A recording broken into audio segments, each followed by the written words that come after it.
నీకేం కాలేదు కదా? ఒక్క నిమిషం బాబు, నా నడు సెట్ అయిపోయింది బాబు. సెట్ అయిపోయింది, నా నడు సెట్ అయిపోయింది. Thank you Babu, thank you Babu, thank you. ఇదిగో నీ కర్ర. నాకు రేటం పట్టిపోతా. నా బండి మీద ఉంటే హెల్మెట్ అనుకున్నాను. మరి పారిపోతా. నిన్ను చూసి ఎవరు పారిపోతారా? అదిగో వాళ్ళని చూసి.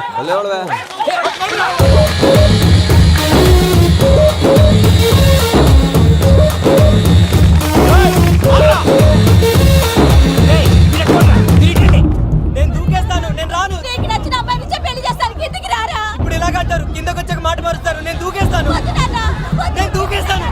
బాబు!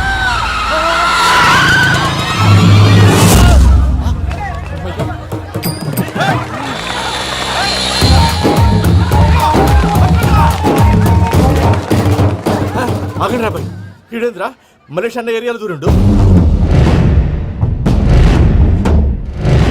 ఏం రా సోడా మా ఎంకర్ నెమ్మడి పడుతుంది. వాడేం చేసిండో ఎరకేనా అన్న? ఈ రోజు మన సోడా సాంబయ్య గారు ఎమ్మెల్యేగా పోటీ చేస్తున్నారంటే అది మనందరికీ గర్వకారణం. సోడా కొట్లో కూర్చున్న ఆయన్ని తీసుకెళ్లి అసెంబ్లీలో కూర్చోబెట్టాల్సిన బాధ్యత మనందరి మీద ఉంది. సార్ ఎక్కడ రావాడు? అదే నేను చూస్తున్నాను సార్. అదిగో వచ్చేసాడు సార్. టైం అయిపోయింది, రాబాయ్ బాబు. ఏం భయ అంత లేట్ చేసినావు? మోపెట్ ట్రబుల్ ఇచ్చింది, అందుకే లేట్ అయింది. ఇగో చూడు, ఊకి అపోజిషన్ తిట్టుడే కాదు, నన్ను కూడా ఎలివేట్ చేయాలి అంటే పొగడాలి. మా పనే అది. కాకపోతే నాకు రాజకీయాలు తెలియవు. అవును సార్, అందుకే మీరు పాయింట్లన్నీ పేపర్ మీద పెట్టించారు అనుకో, అన్న షూర్ అయిపోతాడు. ఆల్రెడీ మీ అపోజిషన్ లిస్ట్ కూడా మాకు వచ్చింది. అట్టనా? అరే ఇచ్చేయి, మన ఫైల్ కూడా ఇచ్చేయి. చల్ షురూ కర్. మీరు అలా కూర్చోండి. అన్న మూర్తి గారి దగ్గర పోయి నీ యూరో ప్రోగ్రామ్ దగ్గర అనుకోని వస్తా. ఇది అయిపోగానే డైరెక్ట్ గా మీటింగ్ వచ్చేసాను. లిస్ట్ యదమ్మతి మరిపో నువ్వు వస్తాను. వాడు మన పేరు తిన్నప్పుడల్లా మీరు చప్పట్లు కొట్టాలి. గది చూసి కిందున్న మనోళ్ళు ఫాలో అయిపోతారు.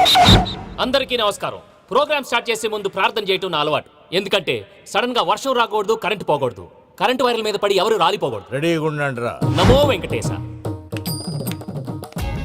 వెంకటేశ్వర స్వామిని తెలుసుకున్నానని మిగతా దేవుళ్ళని తక్కువ చేయడం నా ఉద్దేశం కాదు. ఎవరు గొప్పతనం వాళ్ళది. ఉదాహరణకి రెడీగా ఉండండి రా. వినాయకుడు, ఆయన ఏం తక్కువ తిన్నాడా? ఆ దేవుళ్ళ మీటింగ్ గురించి ఆపేసి మా మీటింగ్ సంగతి చూడు. సమయాభావం వల్ల అందరి దేవుళ్ళని కవర్ చేయలేకపోతున్నాను. ఇప్పుడు మీ అందరికి ఒక ముఖ్యమైన వ్యక్తిని పరిచయం చేయబోతున్నాను. రెడీగా ఉండండి రా. చిట్టి బాబు. చూడటానికి పొట్టిగా ఉన్న చాలా గట్టివాడు. వీడు ఇప్పుడు ఒక వ్యక్తి గురించి కొన్ని నిజాలు చెప్పబోతున్నాడు.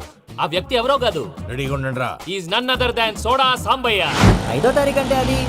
అయ్యో బాబాయ్, ఫైల్ మారిపోయింది. భయ్య పరిస్థితి ఏంటో తిప్పు తిప్పు. చిట్టి బాబు, మన సోడా సాంబయ్య గురించి కొంచెం చెప్పు.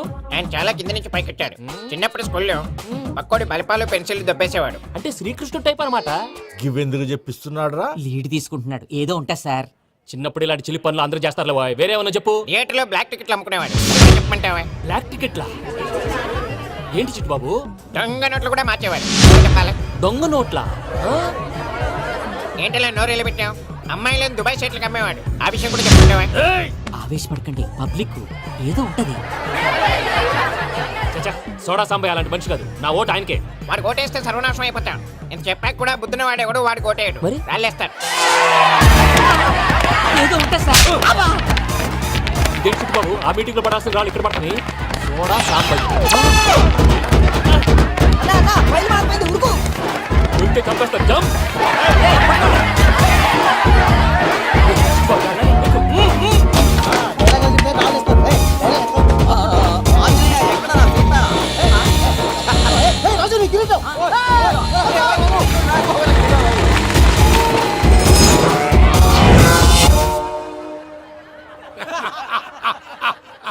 టోటల్ గా సోడా గ్యాస్ తీసేసిండు అన్నమాట. అరే ఇజ్జత్ పోయి మేము ఏడుస్తా ఉంటే గట్లా నవ్వుతారేమన్నా? మా ఎంకన్నంటే ఎవడనుకున్నావురా? సాక్షాత్తు ఎంకట రమణమూర్తి. మరిగా సామె మా ఎంకరతోని నిజం చెప్పించిండు. అరే ఏమన్నా లాజిక్ మాట్లాడుతున్నావు? అరే అదగాడిని అప్పగించు, లేదంటే గాడిని ఎలా తీసుకెళ్లాలో మాకెరకనే. అయిపోయిండ్రా కథ. ఎంకరం తీసుకోపోతావు తోలుకోపోతావే నా ఎంకరం తోలుకోపోతావు తల్లి. అరే కాబోయే ఎమ్మెల్యే కొడతావు.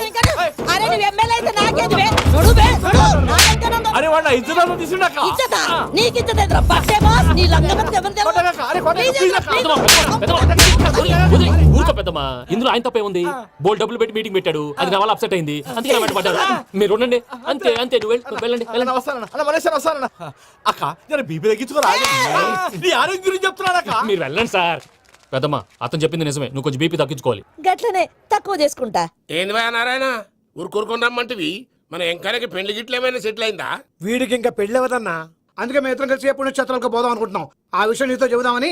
ఏం మాటలు బాబాయ్ లేకపోతే ఏంట్రా మీ నాన్న పోతూ పోతూ నిన్ను నా చేతిలో పెట్టిపోయాడు.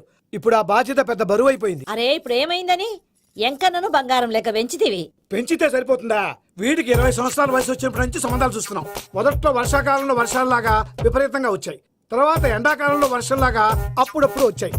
ఇప్పుడు కరువు వచ్చినట్టు అసలు రావడమే మానేసి. బాబాయ్ జీవితం తోట లాంటిది అందులో మనం తోటకూర లాంటి వాళ్ళం తోటకూరతో పప్పు చేసుకోవచ్చు వేపుడు చేసుకోవచ్చు అంతేగాని రసం సాంబార్ చేసుకోలేం కదా సంబంధం గురించి మాట్లాడుతుంటే సంబంధం లేకుండా మాట్లాడతావేంట్రా? సంబంధం ఉంది పిన్ని నా డ్రీమ్ గర్ల్ కనిపించే వరకు పెళ్లి చేసుకోవాలని చెప్పాను కదా నా చిన్నప్పటి నుంచి ఏ మాట చెబుతున్నాడు. ఆ డ్రీమ్ గర్ల్ ఎక్కడుందో ఎలా తెలుస్తుంది? నాకు తెలుస్తుంది తుఫాన్ వచ్చే ముందు హెచ్చరికలాగా ఆ అమ్మాయి ఎదురుపడినప్పుడు నాలో కొన్ని కదలికలు వస్తాయి తను నా దగ్గరకు వస్తుంటే గాలిలో గులాబీ పూల వాసన వస్తుంది అంతెందుకు ఆకాశంలో సూర్యుడు 1000 రెట్ల కాంతితో నా పక్కన నిలబడినట్టుంటుంది సూర్యుడు పక్కన నుంచుంటే కనిపించేది అమ్మాయి కాదు, యముడు. నీ ఫ్రస్ట్రేషన్ నాకు అర్థమైంది ఒక విధంగా పెళ్లి లేట్ అవడం మన మంచికే మంచిగా మరి ఇప్పుడు మన ఇంటికి వచ్చేది కోడిపిల్ల కాదు ఆడపిల్ల కోటి ఆశలతో వస్తుంది అందుకే ఆమెకి ఏ ఇబ్బంది లేకుండా ఫ్లాట్ తో పాటు ఫర్నిచర్ కూడా కొన్నాను రేపు నానో కారు కూడా వచ్చేస్తుంది ఇప్పుడు నేను పెళ్లికి రెడీ జస్ట్ నా డ్రీమ్ గర్ల్ కనపడమే లేటు చూసావా అన్న, ఎక్కడికి వెళ్ళా మళ్ళీ ఆ డ్రీమ్ గర్ల్ దగ్గరికే వస్తాడు. వీడికి జన్మలో పెళ్ళేయట్లేదు. ఇక మన పోదాం పదవే. నువ్వు పరిశ్రమ కుక మన ఎంకన్న జాతకంలో దోషం గిట్లుందేమో జర చూపిద్దాం